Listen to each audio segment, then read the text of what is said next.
Bonjour à tous et bienvenue dans ce nouvel épisode. Le média indien Economic Times révèle que la Chine envisage de créer une base militaire à Madagascar afin de sécuriser le trafic par le canal de Mozambique, mais aussi pour garantir l'exploitation des terres rares du projet Tantalus.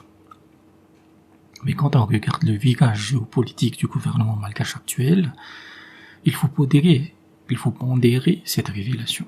D'une part, le gouvernement Rajoelina montre un tropisme prononcé vers l'Occident, notamment des relations plus chaudes avec les États-Unis, l'Union européenne et le Japon.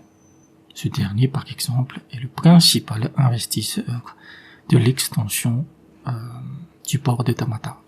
Economic Times base ses informations sur le fait qu'il y a un attaché militaire à l'ambassade de Chine à Madagascar et qu'il y a des formations communes entre militaires chinois et malgaches, sans oublier l'apprentissage de la langue chinoise.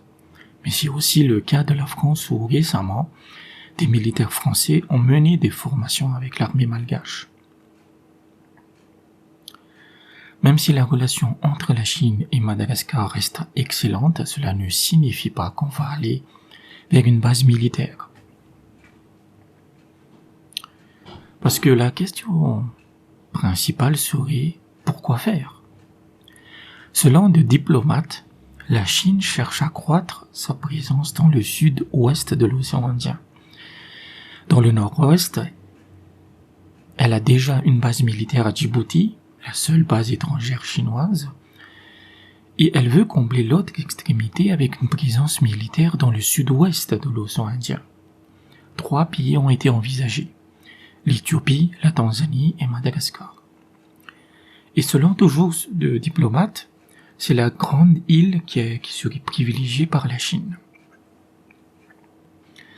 La raison invoquée est que la Chine accorde une importance stratégique au trafic maritime par le canal de Mozambique.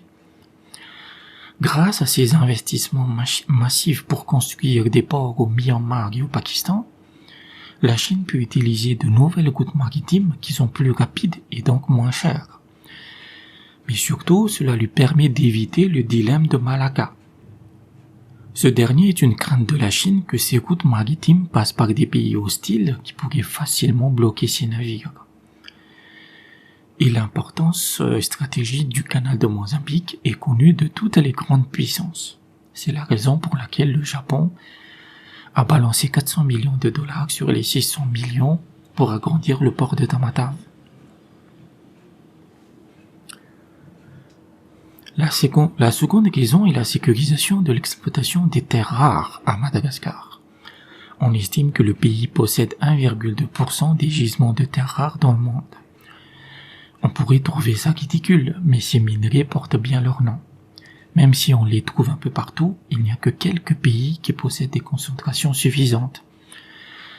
Et surtout que comme les stocks s'épuisent rapidement, il faut trouver de nouveaux gisements, d'où l'intérêt de la Chine pour Madagascar, mais également de l'Afghanistan. Cependant, le projet des terres rares à Madagascar est un vieux éléphant blanc qui a du mal à se concrétiser. Ce sont d'abord les Allemands qui mettent la main dessus avec le projet Tantalum Rare Earth, Tantalus. Mais l'exploitation est un cauchemar car le principal gisement se trouve à Ampasidava, une presqu'île à côté de Nosy Be, qui n'a pas de route ou d'infrastructure digne de ce nom. Ayant jeté l'éponge, les chelus le refilent au chinois CNMC, China Non-Ferrous Metal Mining Group, en 2019 pour une exploitation potentielle de 3000 tonnes par an.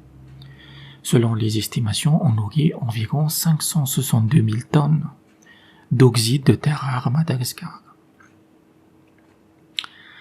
Mais encore une fois, on est loin de la coupe aux lèvres, car vu les défis de logistique et environnementaux, il faudra attendre des années avant une possible exploitation commerciale.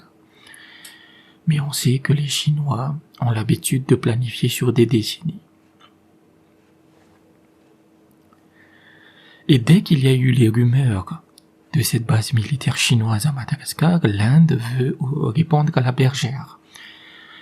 Et en fait, depuis des années, l'Inde tente d'installer une base militaire aux Seychelles.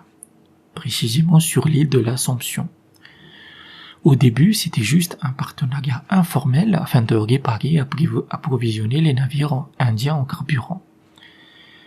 Mais ensuite, c'est devenu un projet d'une base de 500 hommes avec toutes les infrastructures. Cependant, le projet a reçu un nom massif de la population séchelloise qui y a vu une menace sur sa souveraineté, et surtout que l'archipel soit entre le marteau et l'enclume dans l'affrontement titanesque entre la Chine et l'Inde. Après le refus des Seychelles, les Indiens se sont rabattus sur l'île d'Agalega, faisant partie de la République de Maurice. Cependant, ça reste un second choix, puisque cette île est plus éloignée du canal de Mozambique. En revanche, l'Inde espère toujours du côté des Seychelles. Un nouveau président, Wawel Ramkalawan, faisant partie de l'opposition, a pris le pouvoir en 2020 aux Seychelles et c'est la première alternance politique depuis l'indépendance de l'archipel en 1976. Et les Seychelles ont un grand besoin d'infrastructures et cela dépendra donc de la finesse diplomatique indienne et de la grosseur de ses chèques, mais l'éléphant pourrait négocier une présence militaire dans le futur. On ignore si la base chinoise à Madagascar est juste des extrapolations malvenues des médias indiens. Mais s'il y a quelque chose en préparation, alors le gouvernement malgache devra aussi faire preuve de doigté pour que ça ne parte pas en vrille. Et quand on parle de flingues et de pampans, alors on peut être certain que les Yankees ne sont pas loin. Les Américains voudraient aussi installer une base militaire à Madagascar, notamment à Diego Suarez.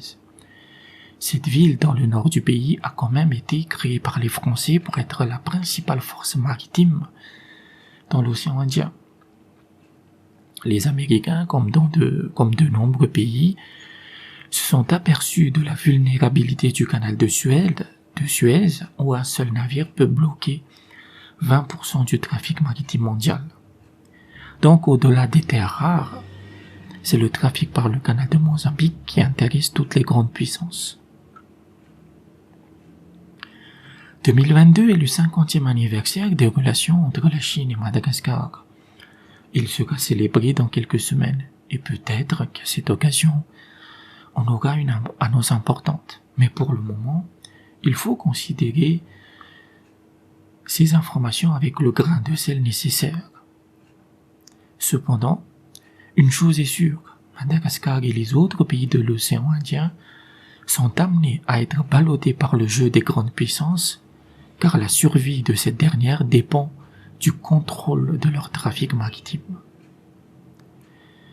Merci d'avoir écouté cet épisode et à bientôt.